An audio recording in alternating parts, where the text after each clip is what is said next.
Welcome to my YouTube channel. Kung bago ka lang sa channel na to at true-blooded Aldab Nation ka, tama po ang channel na pinuntahan mo.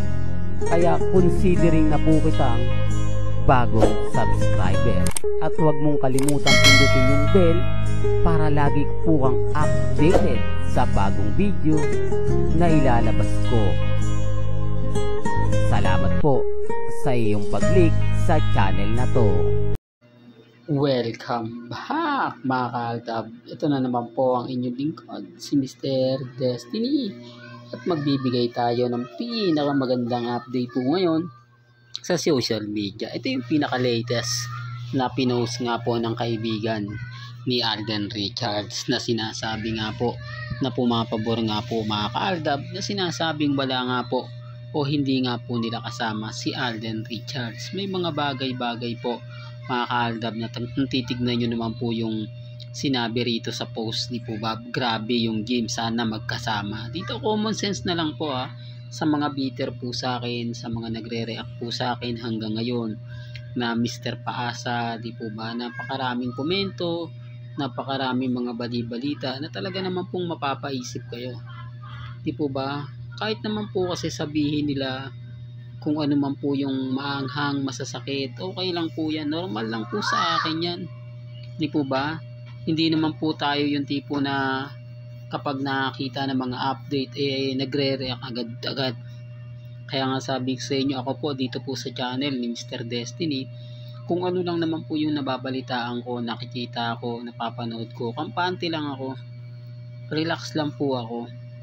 Di po ba? Sa ngayon, masaya po ako sa mga nababasa natin. Masaya po ako sa mga taong nagre-react, sa mga taong nagsasabi sa akin na ganito ganyan, etc. etc.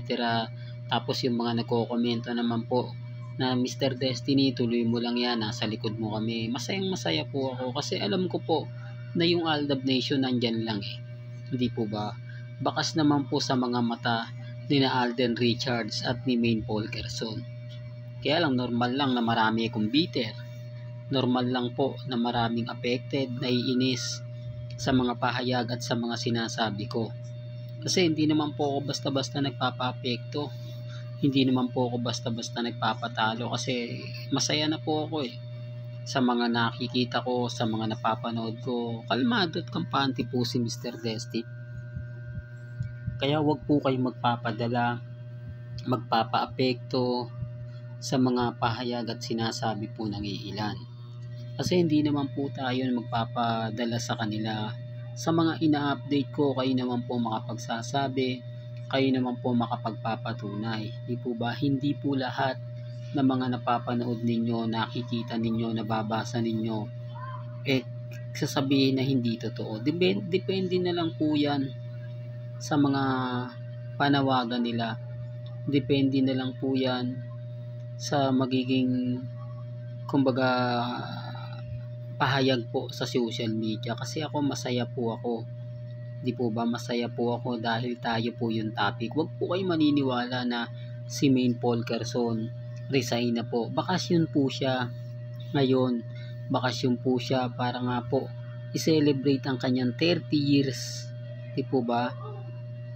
Kaya nga sabi ko sa inyo, yung 10 years anniversary niya sa July 4 o sa July 3, talaga naman pong kaabang-abang din yan. Marami pa rin po tayong komento. Tayo pa rin po ang panalo. Tayo pa rin po ang wagi. Kaya dun sa mga taong bitter po sa mga sinasabi ko, naiinis po sa mga pinapaliwanag ko, normal lang yan. Hindi ako dyan affected at never ako magpapa-apekto kasi ako pa naman po yung panalo rito Ako pa rin po ang wagi sa labanang ito. Di po ba? Tapos sasabihin nila na, hindi Mr. Destiny, fake news ka. Lahat ng sinasabi mo walang katotohanan. Lahat ng mga pahayag mo hindi totoo. Wala pong problema yon. Diba? Kahit naman kasi bali-balik na rin natin ang sitwasyon. Kahit sabihin nila na ganito, ganyan, normal lang. Di po ba? Normal lang na ibigay ko po sa inyo yung mga magagandang update na talagang pumapabor sa atin. Kasi sa dami po ng bitter kay Mr. Destiny, sa dami po na nagsasabi ng ganyan, never pong aalis si Mengay sa 8 Bulaga. Kailangan po si Main Polkerson sa 8 Bulaga. Di po ba? At ang issue nga po na sinasabi nila na gagamitin ang Aldab sa eleksyon dahil sa mga issue na ganyan, okay lang po yan. Di po ba? Masaya pa rin, kahit pa paano, masaya pa rin ako mga ka-Aldab. Kasi gamitin man po nila si Mengay at si Alden, tayo pa rin po panalo rito eh. Di po ba sinasabi nilang mag-guest daw po si Alden Richards dahil kumbaga para nga po daw pagsamahin ng Aldab, tapos pupunta si Tito Sen para makakuha ng boto, para maging senador uli, gaya ng mga panahon ng Aldab na talagang panalong-panalo, di po ba? Okay lang naman po yung mga Aldab kasi kumbaga depende pa rin naman po yan sa boboto, di po ba? Kayo pa rin po magde-decide, kayo pa rin po ang kumbaga magpapasya kung iboboto nyo o hindi, di po ba? Real talk mga ka-Aldab, kahit yung pong sabihin nila, kayo pa rin po magde-decide, kayo pa rin po magdedesisyon kung sino nga po ba yung iboboto ninyo o hindi. Kaya wag po kayong magpapadala na gagamitin. Alam niyo yung Aldab, alam na po namin yan eh. Hindi po ba? Hindi naman po kami baguhan o hindi naman po kami kumbaga madaling linlangin. May sarili-sarili po kaming pananaw at opinion. Sinasabi nila nabobola mo nga sila Mr. Destiny sa mga sinasabi mo. Wala po tayong sinasabi na hindi po umaayon sa social media. Hindi nga po ako nag-edit ng mga video na kumbaga para lang magpapatunay na magkasama sila Mengay at si Alden. Hindi po katulad nila na mag-edit sila ng mga video kasama si Congressman Arjo at si Mengay. Pagsasamahin po nila. Hindi po ba? Wag po kayong maniniwala basta-basta sa mga nakikita ninyo kasi yung iba po ine-edit lang yan. Yung iba po hindi yan totoo. Hindi po ba? Hindi, real talk mga ka-Aldab. Kaya nga po hindi ako affected. Hindi ako basta-basta nagpapadala. Lalo na nga po kapag alam ko na may mga taong bitter po sa atin. May mga taong naiinis po sa atin. Kasi kahit naman po kasi anong gawin ko, anong sabihin ko, hindi pa rin po ako mananalo. Lahat ng pahayag ko at maging komento rito, baliwala pa rin po walang saysay. Hindi po ba? Hindi, real talk to mga ka-Aldab. Sabi ko nga po sa inyo, dito po sa channel ni Mr. Destiny, marami kayong maintindihan, marami ko kayong maliliwanagan. Hindi ako basta-basta nagpapa-apekto, hindi ako basta-basta nagpapadala. Hindi po ba?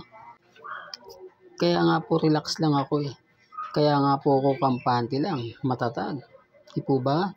Dahil alam ko sa mga sinasabi at pahayag po nila, madali ko lang pong sagutin. Madali ko pong kumbaga ipaintindi. Di po ba? Kaya nga po maraming mga mamis, mga titas, mga senyor ang nagmamahal po at sumusuporta kay Mr. Destiny. Kasi sabi ko nga po sa inyo lahat po ng mga pahayag sa social media, lahat po ng mga komento sa social media na sinasabi nila, pinapaliwanag nila, ramdam ko. Diba, ramdam ko kasi nandun po lahat yung gusto nilang ipaliwanag at gusto po nilang sabihin. Sa ngayon, relax lang po ako. Sa ngayon, masaya po ako kasi hindi naman po basta-basta yung mga bagay-bagay na kumbaga sinasabi ko. Ang importante lang naman po sa akin, maging masaya po ako. Ano man po yung mga nababasa ninyo, napapanood, napapakinggan, kalmado lang po ako at kampante. Malay nyo, di po ba? Bukas sa Makalawa, mag-iba yung senaryo, mag-iba yung kwento na dati tayong binabash, dati tayong inaaway, tayo pala yung totoong nagsasabi ng totoo. Di po ba? Real talk yan.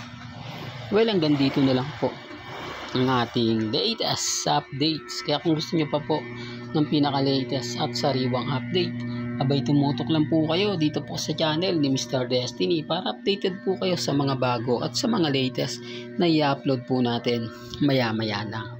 Kaya kung bago ka lang sa channel na to at isa kang true-blooded Aldab Nation na nagmamahal kila Mengay at Tisoy, tama po ang channel na pinuntahan mo, kaya consider na po kitang bagong subscriber. At huwag mong kalimutang i-share ang mga video po natin sa mga mami, sa mga titas at sa mga senyor. Hanggang sa muli, salamat po sa panonood at pakikinig.